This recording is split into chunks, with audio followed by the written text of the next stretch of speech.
백범 김구는 잔반 출신이에요. 쉽게 얘기해서 과거에 진출할 수 없는 그 불평등한, 이미 사람은 태어날 때부터 신분과 계급이 정해졌다. 여길 벗어날 수 없었다. 이게 성리학적 지배 질서인데 여기에서 너무 답답한 거죠. 황해도 벽촌. 농민의 아들로 태어나 대한민국 임시정부의 마지막 주석이 된 김구. 신분제 사회의 부당함을 온몸으로 느낀 그는 동학을 통해 새로운 세상을 꿈꾸게 됐습니다. 상놈된 원한이 골수에 사무친 나에게 동학에 입도만 하면 차별 대우를 철폐한다고 하니 동학에 입도할 마음이 불길같이 일어났다. 그런데 백범이 동학을 접하면서 인내천, 사람이 곧 하늘이다. 시춘주, 내 안에 있는 게 곧 하늘이다. 이거는 불평등한 세계에서 하나의 복음과 같은 빛이었죠. 그래서 백범 김구는 가장 어린 나이에 동학 접주로서 활동하게 되는 시대적 배경을 안고 태어난 것입니다. 민족의 독립과 자유를 주장하고 인류 평화를 외쳤던 김구. 계급과 출신을 넘어 조선 사람이라는 정체성으로 살고자 했던 혁명가의 의지는 동학에서 비롯된 것입니다.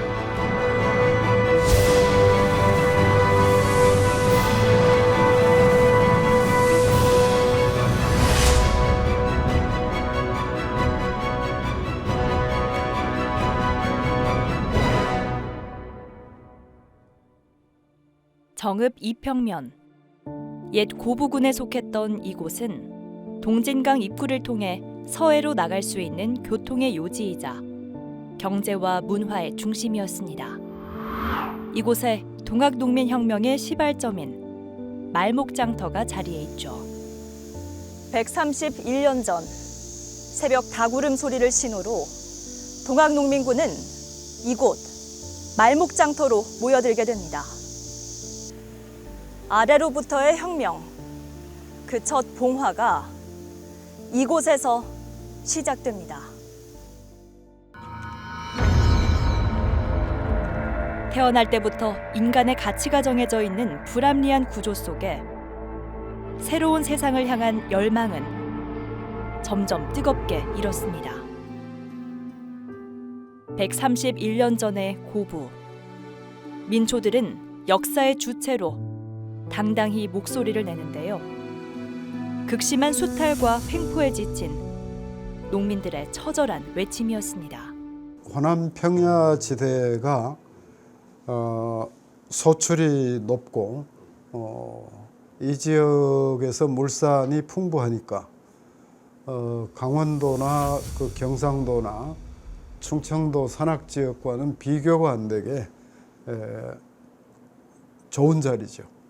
고부라고 하는 지역은 지형적으로 보면 그 서쪽의 평야지대와 동쪽의 산간지대가 만나는 접점이라고 볼 수 있어요. 그렇기 때문에 전라도의 중심은, 행정의 중심은 전주였지만 경제의 중심은 고부였다고 할 수 있는 것이죠.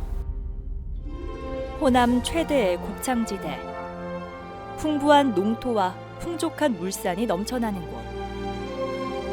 그러나 이러한 풍족한 환경은 부당한 착취와 수탈의 원인이 되었습니다. 탐관오리들의 폐악이 극에 달했는데요.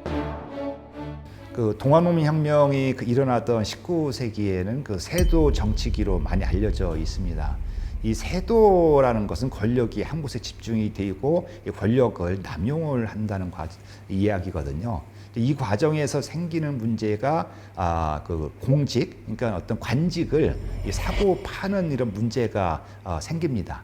그래서 이제 실제 황현이 쓴 오화기문에 보면은 이 아들 낳으면은 과거에 급제를 해가지고 호남으로 가야 된다. 왜? 호남이 가장 그 노다지 돈을 많이 벌 수 있는 지역이다 보니까 그 전형적인 사례가 이제 우리가 잘 알고 있는 이 조병갑이라고 할 수가 있습니다. 탐관오리의 대명사인 조병갑. 그의 행적을 돌아보면 첫 시작부터 단단히 잘못돼 있습니다. 과거 합격자 출신의 자리였던 고부 군수. 법문세도가 출신 조병갑. 그의 과거 시험 기록을 찾을 수 없습니다. 부당한 방법으로 관직을 얻어냈음을 추측해 볼 수 있습니다. 특히 이제 매천 야록이라고 황현 선생이 쓴 기록에 가면은 과거를 급제하려면은 10만 냥이 있어야 된다. 현감짜리라도 하나 얻으려면은 20만 냥이 있어야 된다. 그것도 안동 김씨만 가능하다라고 써 있어요. 그러면 나머지 사람들 어떻게 하라는 거야? 그 배를 내야 된다는 거예요. 그러니까 매간매직은 19세기 들어와서 내내 일상화된 거야. 고부 인근에 자리한 태인. 호남 제1의 정자, 피향정에 세워진 조규순의 영세 불망비. 이곳에서도 조병갑의 악랄한 행적을 찾아볼 수 있는데요. 조병갑이 백성들에게 빼앗은 1000냥의 돈으로 세운 자기 아버지의 공적비입니다. 조병갑만큼 오자마자 그렇게 스타를 전문적으로 진행한 사람이 그렇게 없어요. 그래서 단언할 수는 없겠지만 뭔가 조금 냈지 않았을까 싶어요. 그렇지 않고서는 그렇게 스타를 처음부터 작정하고 하지는 않았을 거거든요. 부모에게 효도하지 않는다, 형제간에 우애하지 않는다 등 각종 명목을 대서 세금을 뜯어내고 만석보라는 원래 있었거든요. 있었는데 새로운 만석보라는 걸 쌓을 정도의 상당히 창의적인데 이 정도면은 돈에 대한 순수한 열망보다도 있겠지만 그런 본전 생각도 있지 않았을까라고 생각합니다. 상상을 불허할 정도로 다양한 방식으로 백성들의 고혈을 쥐어짠 조병갑. 급기야 수세라는 명목으로 과도한 세금을 징수하는데요. 예, 이 공간은 그 조병갑이 부임하기 이전에 이 정읍천 상류에 광산보, 즉 예동보라고 하는 멀쩡한 보가 있었고요. 그 멀쩡한 보가 있음에도 불구하고 조병갑이 부임을 하면서 하류에 새로운 보를 쌓았던 그 장소입니다. 그럼 보가 2개였단 말씀이신가요? 예, 맞습니다. 보가 2개였어요. 왜냐하면 그 전봉준 공초 기록에 따르면 전봉준이 민보 아래 새로운 보를 쌓았다고 했기 때문에 저희는 보가 2개, 최소 2개 이상 있을 거라고 보고 있습니다. 만경강 상류에 주민들이 자체적으로 만든 민보가 있었음에도 불구하고 조병갑은 농민들을 강제로 동원해 하류에 새로운 보를 세웁니다. 그리고 이곳에 물을 받는 논에 과도한 수세를 매기는데요. 조병갑이 부임을 하면서 상류에 멀쩡한 보가 있음에도 불구하고 이 즈음에 새로운 보를 쌓았던 곳이라고 저희가 추측이 돼서 이 비석을 이제 만들게 된 것이고요. 조병갑이 문제가 되는 게 만석보를 새로 쌓는 과정 중에서 강제로 노동력을 착취하거나 강제로 이제 세금을 거두면서 이제 이것들이 문제가 되어서 고부 농민 몽기가 일어나게 됐습니다. 농민들의 피눈물이나 다름없었던 만석보의 물. 조병갑의 횡포와 수탈이 극에 달하자 그를 비판하는 상소를 올리고자 했는데요. 그를 알고 있었던 한 인물이 나서서 상소문을 쓰게 됩니다. 그가 바로 전봉준의 아버지 전창혁이었는데요. 하지만 결과는 처참했습니다. 군수를 능멸했다는 죄목으로 오히려 매를 맞고 결국 목숨까지 잃게 됩니다. 아버지의 억울한 죽음을 보며 의로운 항거를 결심한 전봉준. 고부 지역의 농민들은 통문을 써내려가며 결의를 다지는데요. 이는 동학 농민혁명의 불씨가 됐습니다. 보통 이 통문이라고 하는 것은 어떤 일이 일어났을 때 사람들을 모이기 위해서 이제 알리는 일종의 고지문인데 조선 후기에 이 통문이 상당히 많이 유행을 했습니다. 이 당시 고부군수 조병갑은 1892년 4월에 부임을 했었고 그 이후에 많은 폭정이 있었기 때문에 그 고부군수 조병갑을 1차적으로 이제 몰아내기 위해서 농민군들이 1893년 11월에 여기 보시는 송두 집에 모여서 사발통문을 작성을 하게 된 것입니다.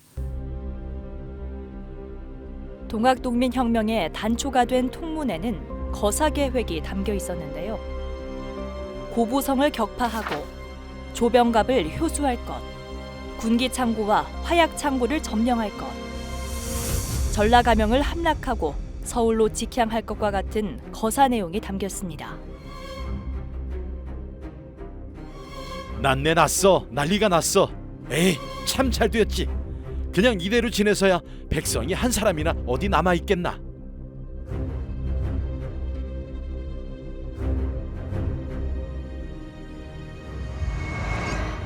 말목장터에 모인 사람들.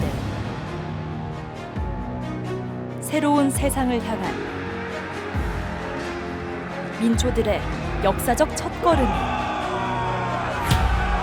시작됩니다. 그 당시의 상황이, 그러니까 전봉준을 따라가면 반드시 죽는다는 느낌보다는 어느 시점에서 타협할 수 있다고 생각했어요. 그러니까 조선이 통치 방식이 뭐였냐면, 밀란이 일어나면 밀란 세력을 완벽하게 제압해서 굴복시키고 죽이고 이런 방식이 아니었어요.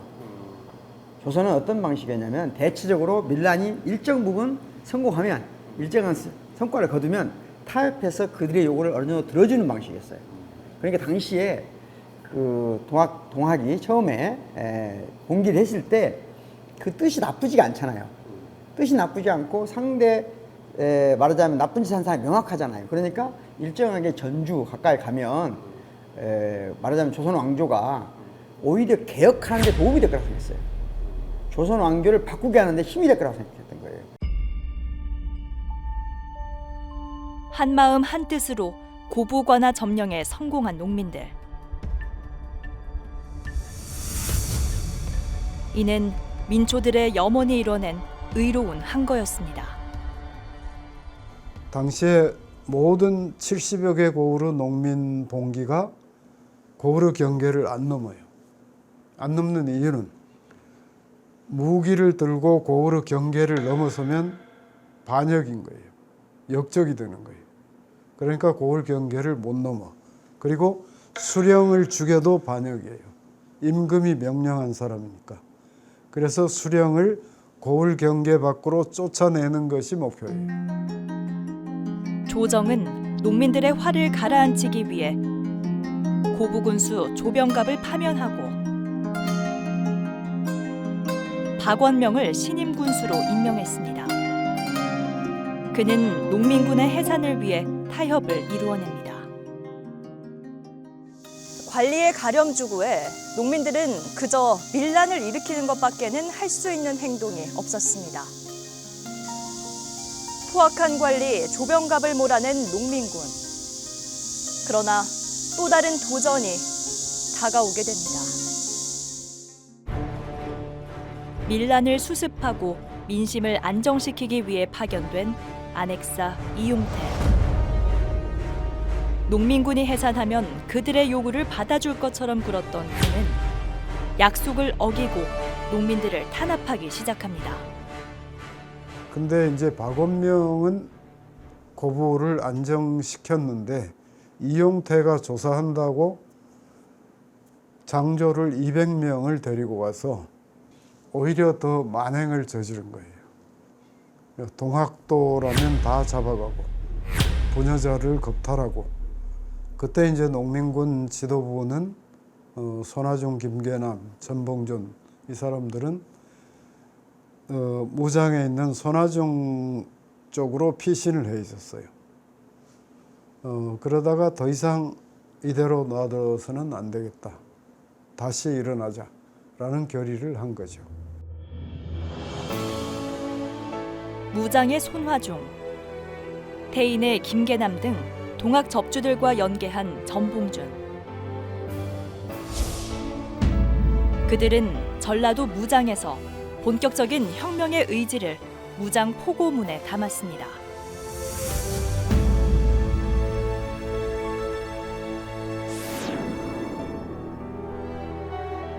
낫과 죽창을 들고 모여든 농민들은 나라를 돕고 백성을 편하게 한다는 보국 안민과 폭정을 제거하고 백성을 구한다는 제폭 구민을 외치며 혁명에 동참하는데요. 농민군의 선두엔 전봉준과 손화중, 김계남이 있었습니다. 무장은 농민들이 재봉기를 결의한 건데 이미 여러 고을에서 모였어요. 호남 각 고을에서. 이미 고을 경계를 넘었고 그 무장 기포지 지금 그 앞에 있는 개울가에서 군사훈련을 했단 말이에요. 이거는 이미 역적이 되기로 각오를 한 거죠. 예. 그래서 동학농민혁명이 전국적인 농민봉기로 가는 출발점이 무장이다.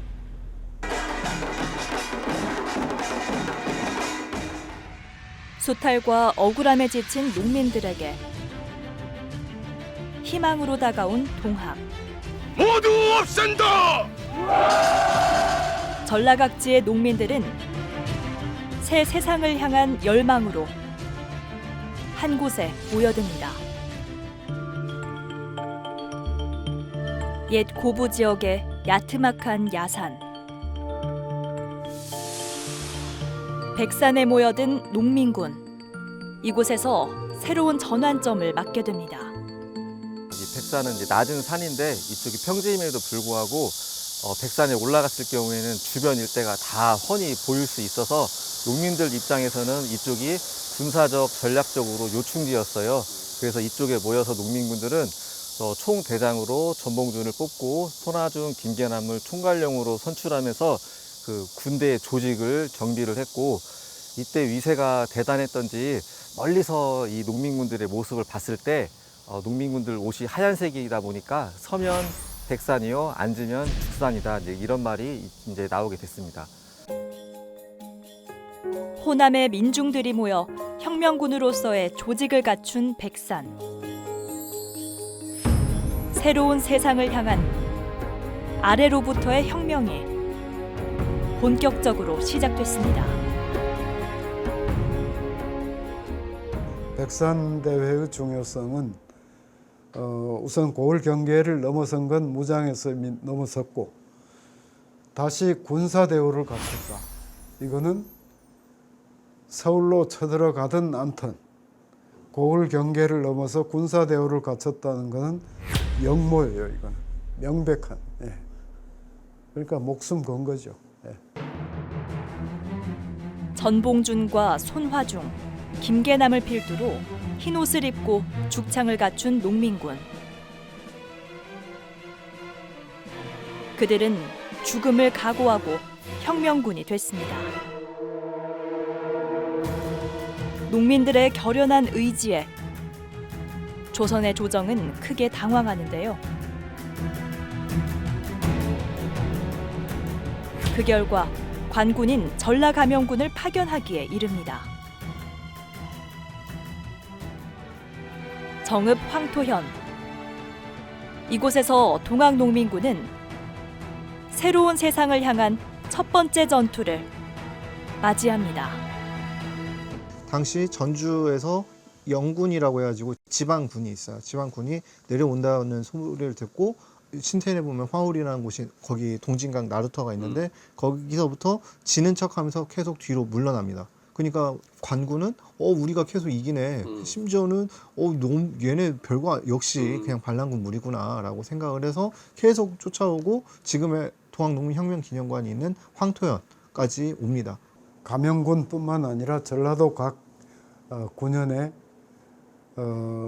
병사들을 보내라고 통지를 했어요. 그래서 전부 황토현을 향해서 감영군이 오는 중이에요.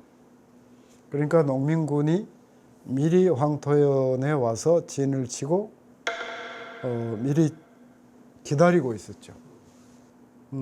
저녁 때 술을 먹고 함성을 지르고 하면서 밤 늦게까지 시끌벅적하게 하다가 잠든 척 한 거예요. 그러면 감영군이 이제 온다는 걸 알았죠.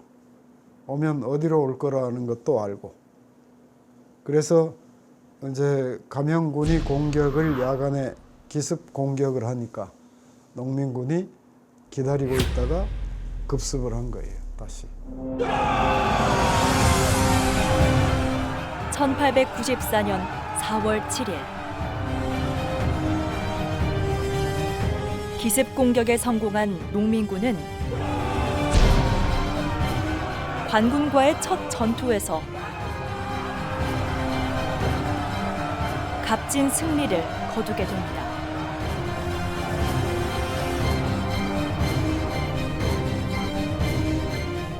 감영군이 뭐 진짜 힘도 못 써보고 다 도망가 버린 거예요. 수많은 사상자를 내고.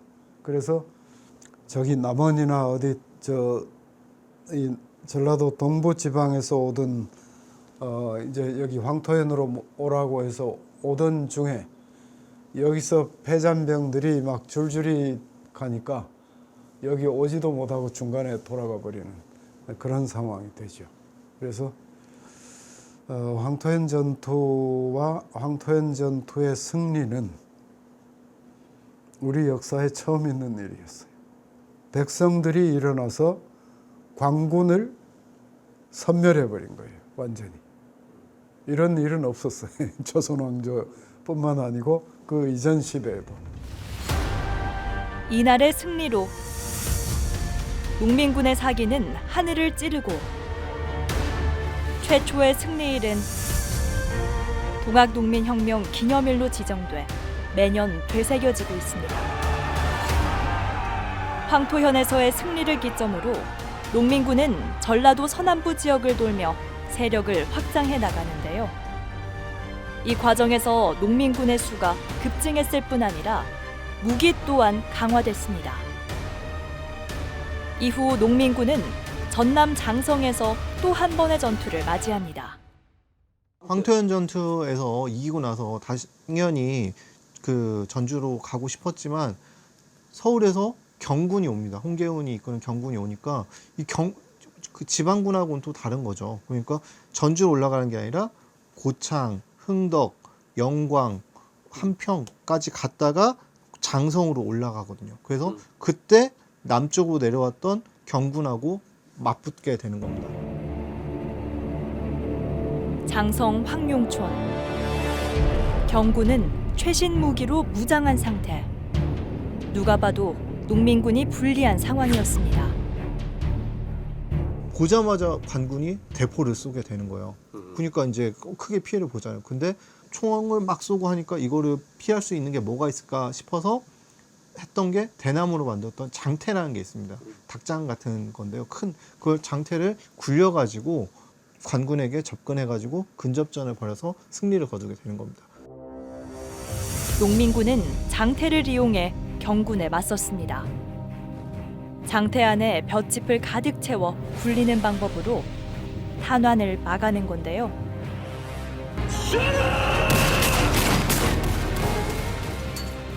소박하지만 강력한 장비 장태로 농민군은 또 한 번의 승리를 거두게 됩니다.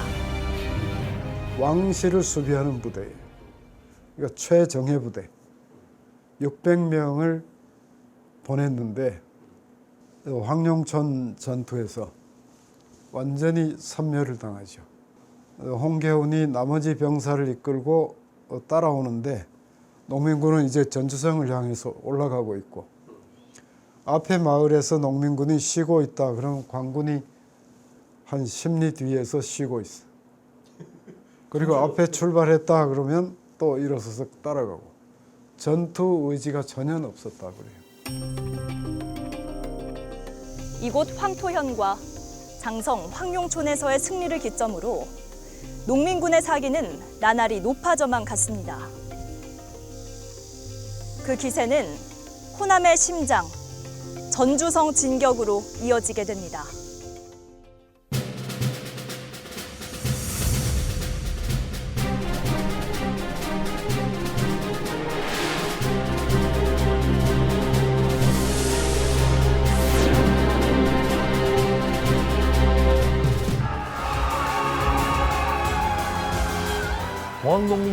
참여했던 적주들이 민족 대표 33인에 9명 있어요. 평화적으로 최고 권력자를 탄핵합니다. 두 번이요. 그럴 수 있는 힘이 어디서 나왔겠냐고. 동학 농민혁명을 담아야 된다고 생각해요. 왜냐하면 거기서 출발했는데.